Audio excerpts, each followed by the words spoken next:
Bakit ito Tight Horizon? Title lang pa nga, titulo ng aking libro.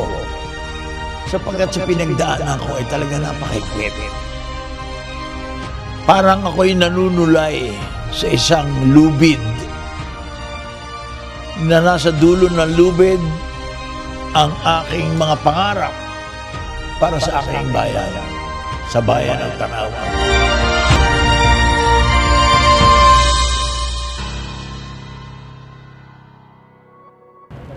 Nandito tayo ngayon sa bahay ng aking lolo kung saan nagsimula ang kwento niya bilang isang public servant.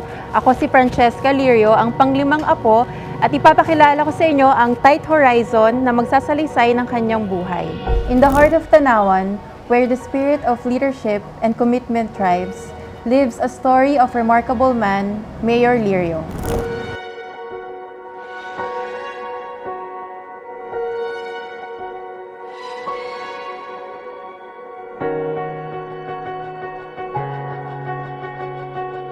A leader whose journey began with humble beginnings and grew into a legacy of dedication and compassion. His story is not just about achievements, but about the lives he touched, the communities he served, and the principles he stood for.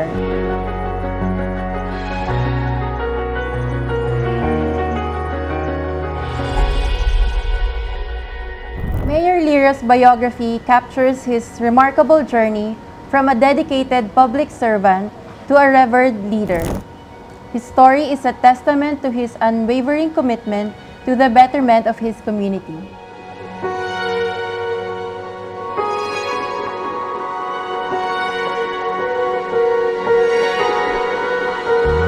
Habang ako'y naglalakad diyan sa lubid na yan, pinipilit kong maabot yung aking mga pangarap, ay nasa kanan ko ay ang aking minamahal na ninong, kamag-anak ng misis ko, political leader ng lalawigan ng Batangas. Sa kaliwa naman, naririnig naman ang Pangulo ng ating bansa, si Presidente Marcos.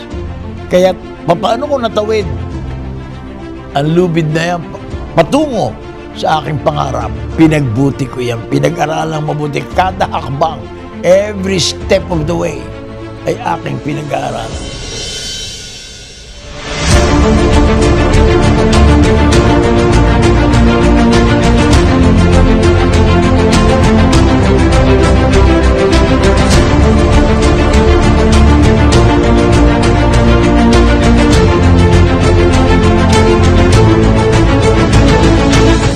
Bilang tunay na kaibigan at matagal na nakakakilala kay dating mayor natin ng Tanawan City, Paquito Lirio, masasabi ko ay nagbigay sa akin at alam kong magbibigay din sa lahat ng inspirasyon, lakas ng loob, kung paano tunay na mamuhay ang isang lingkod bayan, isang ama, isang leader, at isang tunay na Pilipinong Batanggenyo. From his early days in Tanawan to his impactful leadership roles, Mayor Lirio is an inspiring tale of resilience, vision, and selfless service.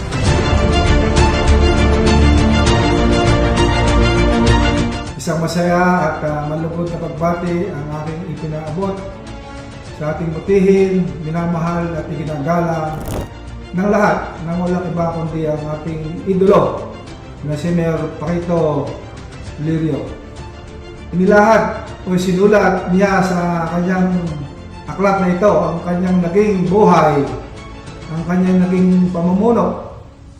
Bilang isang lingkod bayan ay pinakita niya o pinaramdam niya ang kanyang tunay na dedikasyon sa pagiging public servant.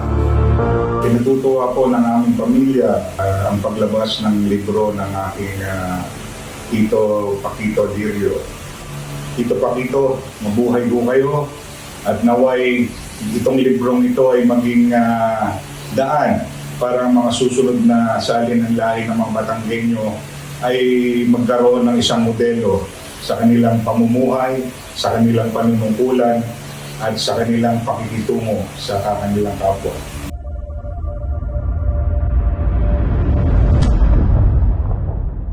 Si Mayor Paquito Lirio, nakilala ko yan when I started my hospital.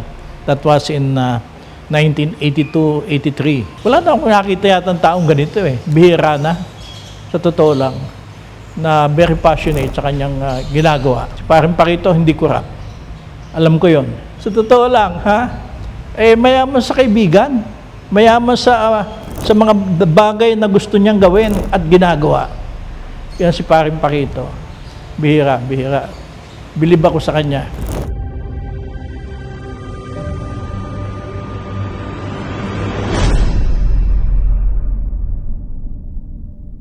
Ito si Paquito, Mayor Paquito Lirio ng Tanawan, ay matagal ko nang nakilala. Sa mga makakabasa ng kanyang libro at nakakarinig ng kanyang buhay. At doon, marami tayong mapupulot kung paano tayo makakatulong para sa ating bayan. Mayor Paquito is a friend to everyone.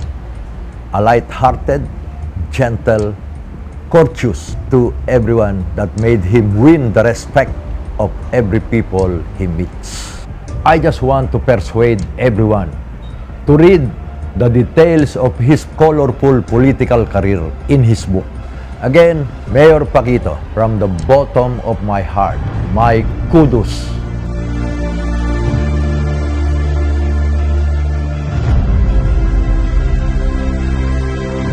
Nabalita ko noon na si Mayor Paquito Lirio ay mayroong isang ginawang libro na napakaganda. Isinawalat niya yung pag-iiringan ng mga Laurel at Marcos na siya ay nasa gitna, na hindi niya malaman kung ano kanyang gagawin. Pero sa kabila ng lahat ay pinag-igid niya kung anuman ang masasabi ng kanyang mga kababayan dito sa Tanawan ay pinagbaliwala niya. Ang pinaka-importante ay nakagawa siya ng napakagandang mga gawain dito sa bayan ng Tanawan.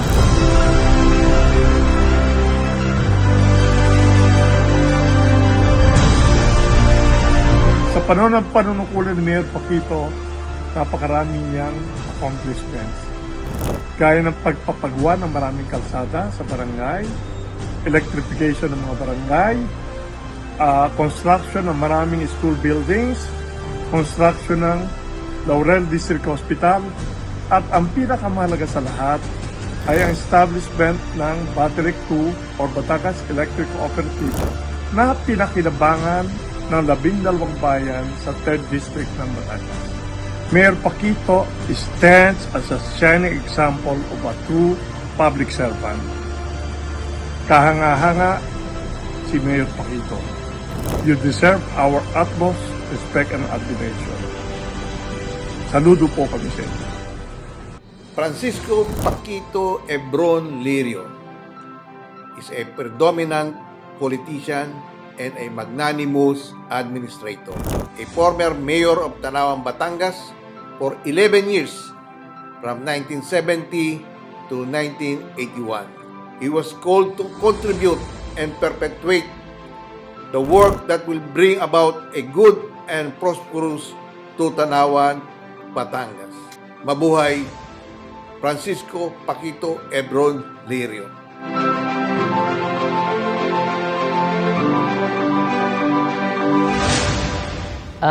Nung panahon nung ako'y musmus pa, medyo nasa early age ng aking pagbibinata, kita ko ang pagmamahal sa kanya ng mga tao.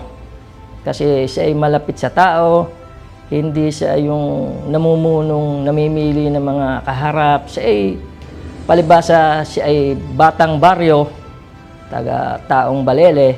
Kaya alam niya yung mga pangangailangan ng bawat barangay.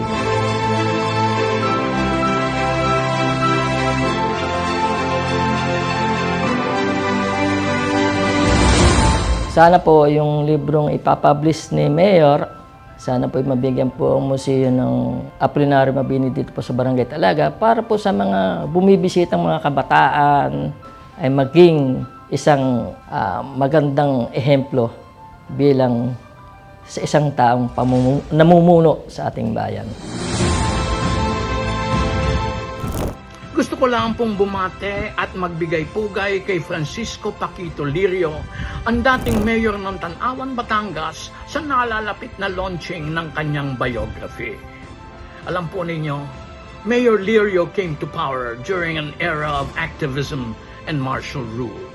That's why he had to maintain a delicate balance politically, so to speak, in order to get things done. The painstaking efforts of Mayor Lirio gave Tanawan the much-needed economic boost during his time. Yan po, pagsaludo po ito kay Mayor Lirio. Mabuhay!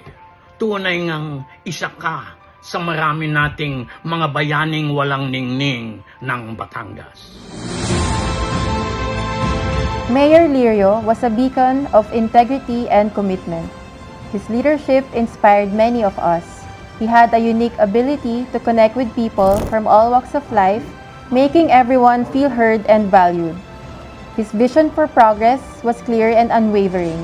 He transformed our communities with his innovative approach. Mayor Lirio's dedication was evident in every project he undertook. His legacy is a testament to his tireless work. His contributions to our city will be remembered for generations. He was a true servant leader.